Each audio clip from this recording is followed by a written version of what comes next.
तो good evening friends, स्वागत है आप सभी का आपके अपने यूट्यूब चैनल सीडीपी को हिमांशी मैम पर। मेरा नाम है रवि और आप मेरे साथ कर रहे हैं आज अपनी सीटेट हिंदी की पेडागोजी की क्लास, या फिर जितने भी प्रकार के क्वेश्चंस बने हिंदी में उनकी हम बात करने वाले हैं, किस प्रकार के क्वेश्चन बन रहे हैं और आगे कौन से क्वेश्चन बन सकते हैं।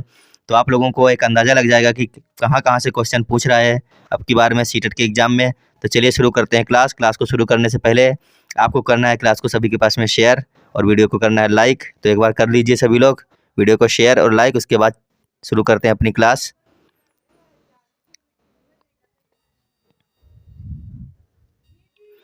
देखते हैं क्वेश्चन नंबर पहला कौन सा है। क्वेश्चन है, रचना के आधार पर वाक्य के भेद होते हैं। इस प्रकार के क्वेश्चन अब की बार कई सारे पूछे गए हैं सीटेट में। कहाँ से पूछे गए? हिंदी व्याकरण से कम 3 से 4 क्वेश्चन हर शिफ्ट में आ रहे हैं, देखने को मिले हैं लगातार 3 से 4, कभी कभी 5 भी क्वेश्चन आ रहे हैं। तो बताइए, रचना के आधार पर वाक्य के भेद कितने होते हैं? 3 होते हैं, 4 होते हैं, 2 या फिर 5? सभी लोग आंसर कीजिए, कितने होते हैं? 3 होते हैं, 4 होते हैं, 2 होते हैं या फिर 5 होते हैं? सभी लोग आंसर कीजिए। रचना के आधार पर वाक्य के भेद कितने होते हैं, सभी को आंसर करना है। तो आपको बता दें कि अगर इसमें यहाँ पर पूछता कि अर्थ के आधार पर वाक्य के भेद कितने होते हैं, तो आपको करना था ऑप्शन 8, लेकिन यहाँ पर पूछा गया है रचना के आधार पर, तो इसका हो जाएगा ऑप्शन नंबर 1। यानी कि रचना के आधार पर होते हैं 3। कौन कौन से? एक होता है सरल वाक्य, एक होता है मिश्र वाक्य और एक होता है संयुक्त वाक्य।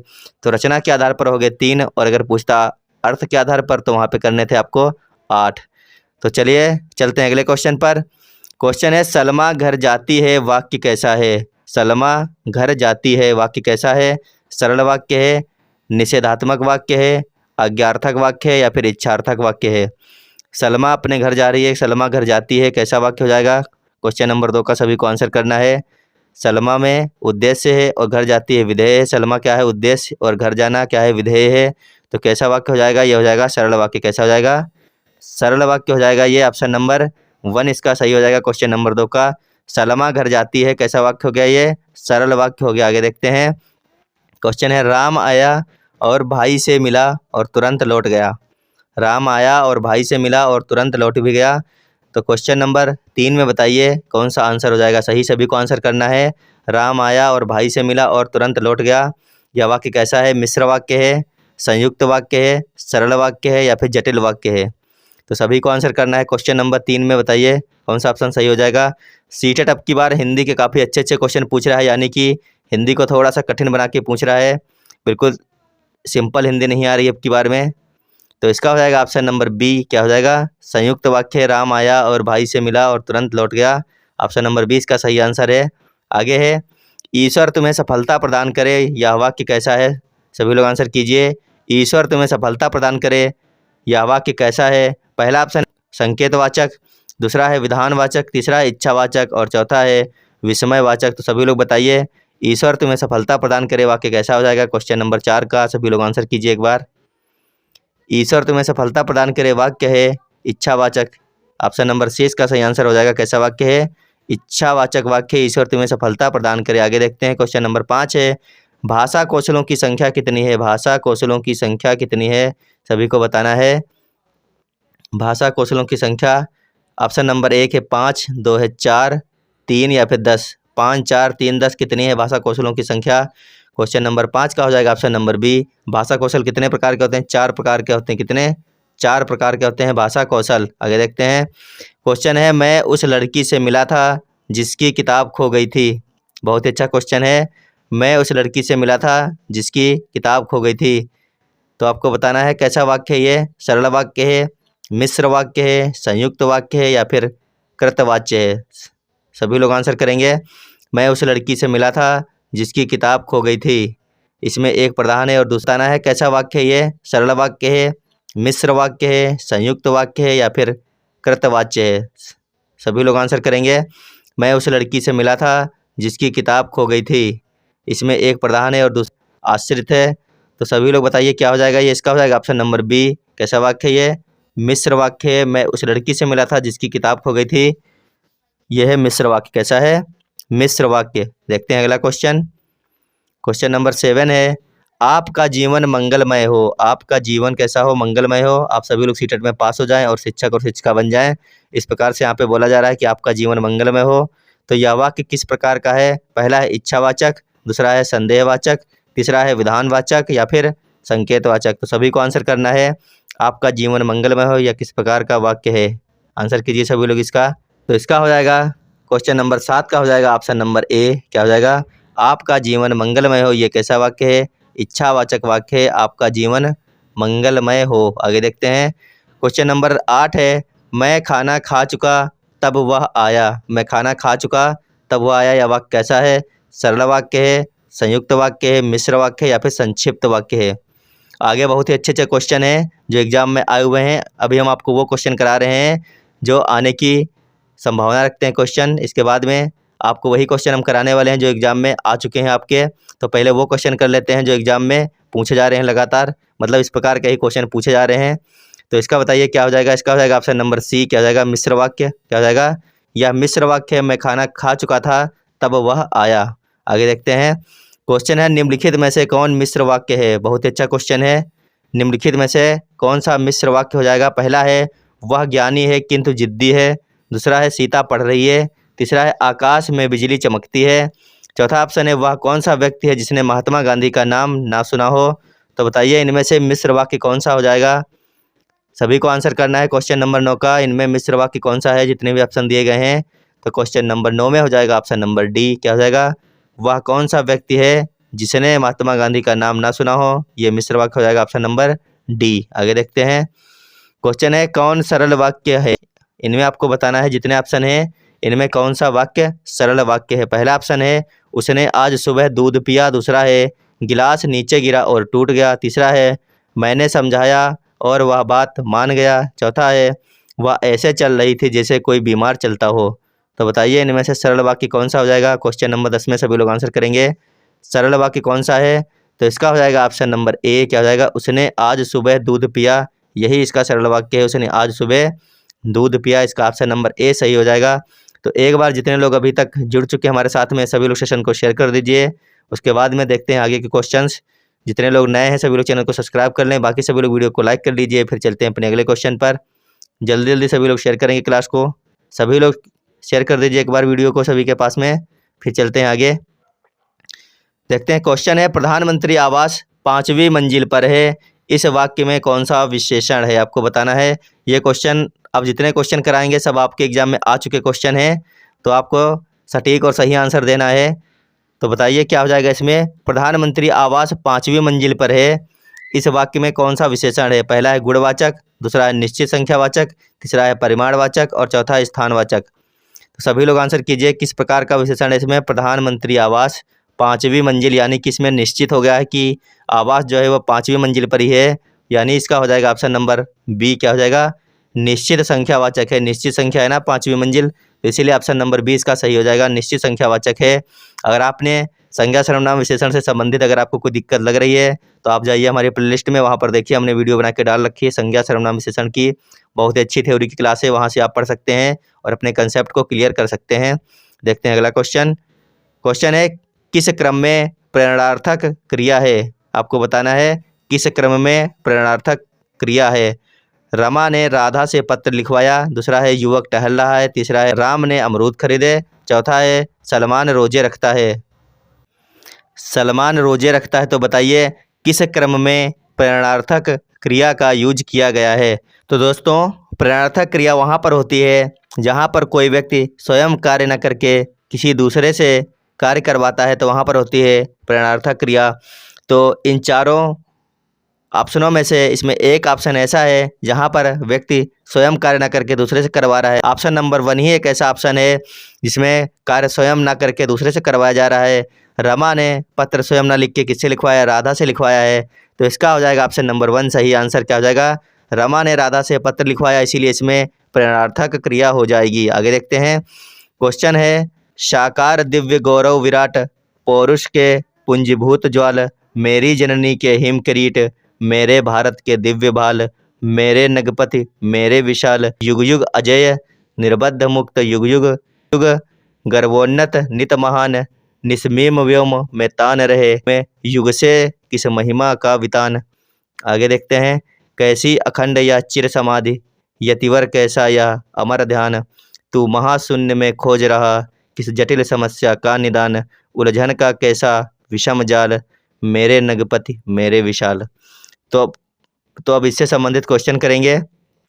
तो इसमें पहला क्वेश्चन है, नगपति का विग्रह और समास क्या हो जाएगा। आपको बताना है नगपति का विग्रह और समास क्या हो जाएगा। क्वेश्चन बहुत ही अच्छे अब की बार सीटर में पूछ रहा है हिंदी के, तो लगातार बने रहिए और सेशन को शेयर कर दीजिए सभी लोग एक बार, और वीडियो को लाइक कर लीजिए अगर वीडियो अच्छी लग रही हो तो। नगपति माने रत्नों का पति नहीं होगा। बाकी अब आपको बताना है नगों का पति है जो, ये हो जाएगा, या फिर नगों का पति, या फिर नगों का पति है जो, ऐसा। तो बताइए इनमें कौन सा ऑप्शन हो जाएगा। पहला था रत्नों का पति, हमने उसको काट दिया। दूसरा है नगों का पति है जो, कर्मधारय दूसरा, और तीसरा ऑप्शन है नगों का पति तत्पुरुष, और चौथा है नगों का पति है जो, ऐसा बहुब्रीहि। तो सभी को आंसर करना है इसमें कौन सा ऑप्शन हो जाएगा सही।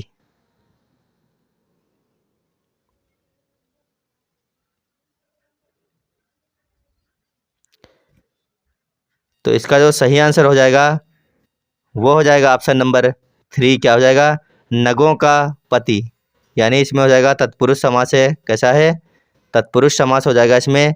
नगपति में नगों का पति हो जाएगा, और समास कौन सा है, तत्पुरुष है।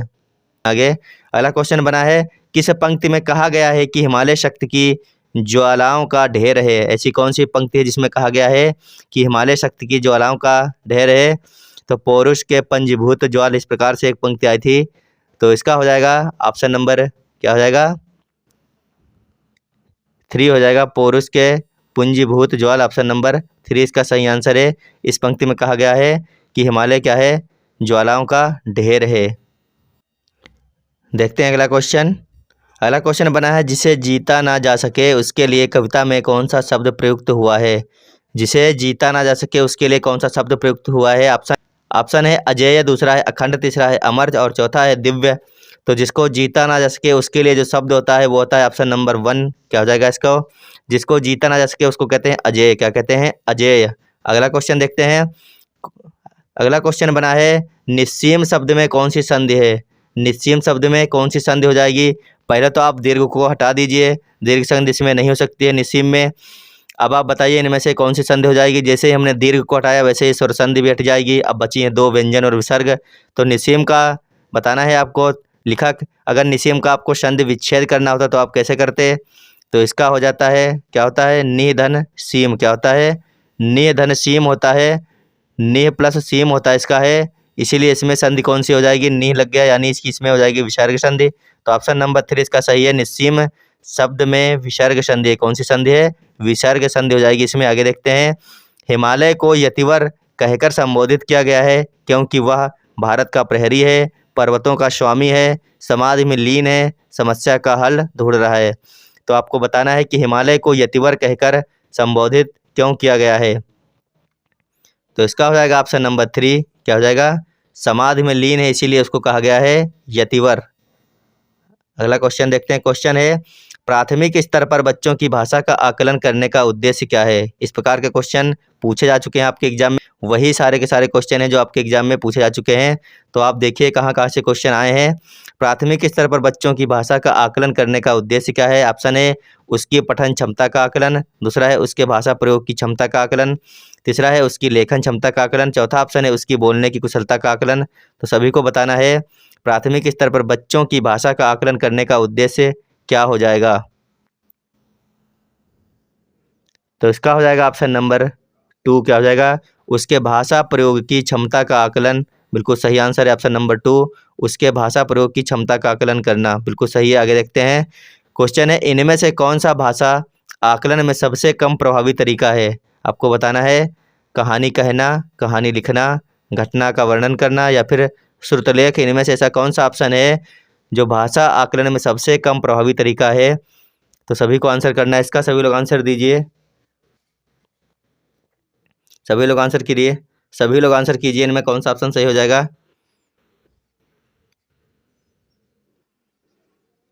तो इसका हो जाएगा ऑप्शन नंबर 4। क्या हो जाएगा, सबसे कम प्रभावी तरीका जो है भाषा आकलन का वो होता है श्रुतलेख। क्या होता है, श्रुतलेख। आगे देखते हैं।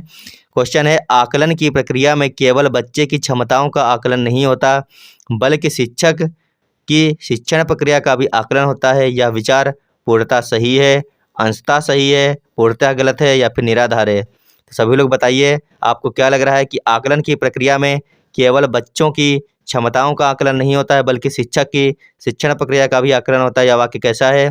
सही है या फिर अंशतः सही है या फिर पूर्णतः गलत है या फिर निराधार है? तो इसका सभी लोग आंसर कीजिए, क्या हो जाएगा? तो इसका हो जाएगा ऑप्शन नंबर 1। क्या हो जाएगा? ये वाक्य जो है पूर्णतः सही है, जो ऊपर बात बोली गई है। ऑप्शन नंबर 1 इसका सही आंसर हो जाएगा। देखते हैं अगला क्वेश्चन। अगला क्वेश्चन है रीमा ने तीसरी कक्षा में पढ़ने वाली रितिका की भाषा क्षमता, भाषा निष्पादन संबंधी क्रमिक प्रगति का ब्यौरा उसके अभिभावकों को दिया। रीमा ने डॉट डॉट के आधार पर यह जानकारी दी। तो कई बार क्वेश्चन आपको करवाया जा चुका है ये वाला, अगर एग्जाम में आया होगा तो आपने देखते देखते कर लिया होगा। इसका ऑप्शन नंबर 2 सही है। क्या हो जाएगा? पोर्टफोलियो हो जाएगा। अगला क्वेश्चन देखते हैं। क्वेश्चन है पहली कक्षा में डॉट डॉट भी लिखना के अंतर्गत आता है। ये क्वेश्चन भी आपको बहुत बार हमने करवाया है। पहली कक्षा में लिखना किसके अंतर्गत आता है? वाक्य लिखना, शब्द लिखना, अक्षर बनाना या फिर चित्र बनाना। क्या बच्चा पहली कक्षा में वाक्य लिख सकता है? नहीं लिख सकता है। शब्द लिख सकता है? नहीं लिख सकता है। अक्षर बना सकता है? हो सकता है टेढ़ा मेढ़ा बना ले, लेकिन ये आता नहीं है। आता क्या है? चित्र बनाना आता है। अगर कोई बालक किसी अक्षर को चित्र की भांति भी टेढ़ा मेढ़ा कुछ भी बनाता है तो वो भी लिखने के अंतर्गत आता है पहली कक्षा में। तो इसका ऑप्शन नंबर 4 जो है बिल्कुल सही हो जाएगा। पहली कक्षा में चित्र बनाना भी लिखना के अंतर्गत आता है या फिर लिखने के अंतर्गत आता है। देखते हैं अगला क्वेश्चन है निजवाचक सर्वनाम का प्रयोग किस वाक्य में हुआ है? निजवाचक सर्वनाम का प्रयोग किस वाक्य में हुआ है? आप यहाँ बैठिए, वह आप ही चला जाएगा, वह बीमार है, वह चली गई। इनमें से ऐसा कौन सा ऑप्शन है जिसमें निजवाचक सर्वनाम का प्रयोग किया गया है? आप यहाँ बैठिए, वह आप ही चला जाएगा, वह बीमार है या फिर वह चली गई। तो सभी को आंसर करना है कौन सा आंसर सही है इनमें से। तो इसका हो जाएगा ऑप्शन नंबर बी हो जाएगा। वह आप ही चला जाएगा इस वाक्य में निजवाचक सर्वनाम का प्रयोग किया गया है, वह आप ही चला जाएगा। आगे देखते हैं। क्वेश्चन है कपाल का समानार्थी शब्द है। कपाल मीन्स होता है सर। क्या होता है? सर होता है। आप लोगों ने कपाल भारती काफ़ी की होगी रामदेव बाबा की देख के। तो कपाल का समानार्थी शब्द क्या होता है? अदृष्ट होता है, खप्पर होता है, भाग या फिर माथा। तो सभी लोग आंसर कीजिए। कपाल का समानार्थी शब्द क्या हो जाएगा? कपाल का समानार्थी शब्द आपको बताना है, क्या हो जाएगा? तो कपाल का समानार्थी शब्द होता है माथा। क्या होता है? माथा। ऑप्शन नंबर डी इसका सही आंसर है। ऑप्शन नंबर डी सही आंसर है। कपाल का समानार्थी शब्द होता है माथा। अगला क्वेश्चन देखते हैं। क्वेश्चन है इत्यादि शब्द का संधि विच्छेद होगा। आपको बताना है इत्यादि शब्द का संधि विच्छेद क्या हो जाएगा? इति प्लस आदि या फिर इत्य प्लस आदि, इति प्लस यादि या फिर इत धन आदि। तो बताइए इत्यादि का सही संधि विच्छेद क्या हो जाएगा? बहुत ही अच्छा क्वेश्चन है। एग्जाम में कई लोगों ने इसको गलत किया था। तो इसका जो ऑप्शन नंबर ए जो लोग कर रहे हैं इति प्लस आदि, यही इसका सही आंसर है। क्या हो जाएगा? इति धन आदि जो है बिल्कुल सही आंसर है क्वेश्चन नंबर 15। यानी इसका जो है इत्यादि का सही संधि विच्छेद होता है इति प्लस आदि, बिल्कुल सही ऑप्शन नंबर ए इसका। आगे देखते हैं। क्वेश्चन है नीलगाय में कौन सा समास है? नीलगाय में समास बताना है तत्पुरुष, अव्ययी भाव, कर्मधारय या फिर द्वंद्व। तो नीलगाय का मतलब होता है नीली है जो गाय। नीलगाय नीली है जो गाय, जहाँ पर लग जाए है जो। नीलगाय का मतलब होता है नीली है जो गाय। तो है जो जहाँ पे लगा होता है वहाँ पे कौन सा समास होता है? वहाँ पर होता है कर्मधारय समास। यानी ऑप्शन नंबर सी सही आंसर हो जाएगा इसका। नीली है जो गाय, नीलगाय। तो ऑप्शन नंबर सी कर्मधारय समास हो जाएगा यहाँ पर। अगला क्वेश्चन है हर्षोल्लास में कौन सी संधि है? हर्षोल्लास में कौन सी संधि है? बहुत ही अच्छा क्वेश्चन है ये। हर्षोल्लास में संधि किस प्रकार की है या फिर कौन सी संधि है? गुण संधि है, दीर्घ है, यड़ है या फिर इनमें से कोई भी नहीं है? तो फिर आपको आंसर करना है हर्षोल्लास में कौन सी संधि है। हर्षोल्लास में जो संधि है वो हो जाएगा ऑप्शन नंबर ए, जिन लोगों ने किया है। गुण स्वर संधि है हर्षोल्लास में। ऑप्शन नंबर ए सही आंसर है, गुण स्वर संधि। आगे देखते हैं। क्वेश्चन है किस क्रम में अकर्मक क्रिया नहीं है? अकर्मक क्रिया के बारे में पूछा गया, किस में नहीं है? पहला है मैं आपका नाम जानता हूँ, दूसरा है हरी फुटबॉल खेलता है, यही, और तीसरा है घोड़ा दौड़ रहा है, क्या दौड़ रहा है? नहीं आंसर आ रहा है। बादल गिर रहे हैं, क्या गिर रहे हैं? बादल क्या गिर रहे हैं? नहीं पता चल रहा है। हरी फुटबॉल खेलता है, हरी क्या खेल रहा है? फुटबॉल खेल रहा है। तो इसका क्वेश्चन नंबर 18 है किस क्रम में अकर्मक क्रिया नहीं है? पहला है मैं आपका नाम जानता हूँ, दूसरा है हरी फुटबॉल खेलता है, तीसरा है घोड़ा दौड़ रहा है, चौथा है बादल गिर रहे हैं। तो सभी को बताना है किस क्रम में अकर्मक क्रिया नहीं है, यानी 3 में अकर्मक क्रिया है लेकिन 1 में नहीं है, तो वो कौन सा ऑप्शन है जिसमें अकर्मक क्रिया नहीं है। सभी को आंसर करना है क्वेश्चन नंबर। आज का ये शायद अंतिम क्वेश्चन रहने वाला है या फिर इसके बाद में एक क्वेश्चन और बचा है। अभी एक क्वेश्चन और है, सेकंड लास्ट क्वेश्चन है। सभी लोग बताइए किस क्रम में अकर्मक क्रिया नहीं है। तो इसका हो जाएगा आंसर, वो हो जाएगा हरी फुटबॉल खेल रहा है। ऑप्शन नंबर 2 इसका सही आंसर है। हरी फुटबॉल खेल रहा है, ये सकर्मक क्रिया है, बाकी सारे के सारे अकर्मक क्रिया हैं। हरी क्या खेल रहा है, अगर आप ये लगा कर पूछोगे, अगर आप ये लगा करके पूछेंगे कि हरी क्या खेल रहा है तो हरी फुटबॉल खेल रहा है आंसर निकल के आ रहा है, यानी ऑप्शन नंबर 2 सही है इसका। आगे देखते हैं। जो सोएगा सो खोएगा में सर्वनाम है। जो सोएगा वो खोएगा या फिर जो सोएगा सो खोएगा में कैसा सर्वनाम है? पुरुषवाचक, मध्यम पुरुषवाचक, निजवाचक या फिर संबंधवाचक। तो जो सोएगा सो खोएगा में जो सर्वनाम होता है वो होता है संबंधवाचक। कैसा होता है? संबंधवाचक होता है। जो सोएगा सो खोएगा। तो आप लोगों इसको याद रखना, अगर इस प्रकार से वाक्य आए कोई तो तुरंत वहाँ पर संबंधवाचक सर्वनाम कर देना। तो आपको बताना है कमेंट बॉक्स में कि आज की हमारी क्लास आपको कैसी लगी। अगर क्लास आपको अच्छी लगी हो तो सभी लोग वीडियो को लाइक कर लेंगे, और जितने लोग चैनल पर नए जुड़ रहे हैं सभी लोग चैनल को सब्सक्राइब कर लीजिए। और वीडियो ख़त्म होने के बाद में आपको सभी के पास में वीडियो शेयर करना है। तो लगातार मेहनत करते चलिए, क्योंकि हो सकता है कि टीचर की वैकेंसी केंद्र सरकार भी निकाल ही दे। यूपी में भी आने वाली हैं जल्द से जल्द। 17,000 की तो बात चल रही है, लेकिन लोग मतलब मेहनत कर रहे हैं, धरना दे रहे हैं कि 50-60 हज़ार तक वैकेंसी देखने को मिल जाए तो ज़्यादा ही सही है। तो आप लोग उसके लिए पहले सीटेट को पास कर लीजिए। तो फिलहाल वीडियो देखने के लिए धन्यवाद, बाय बाय। और मेहनत को लगातार जारी रखिए, अच्छी तरीके से एग्ज़ाम करना है आप लोगों को। धन्यवाद, बाय बाय।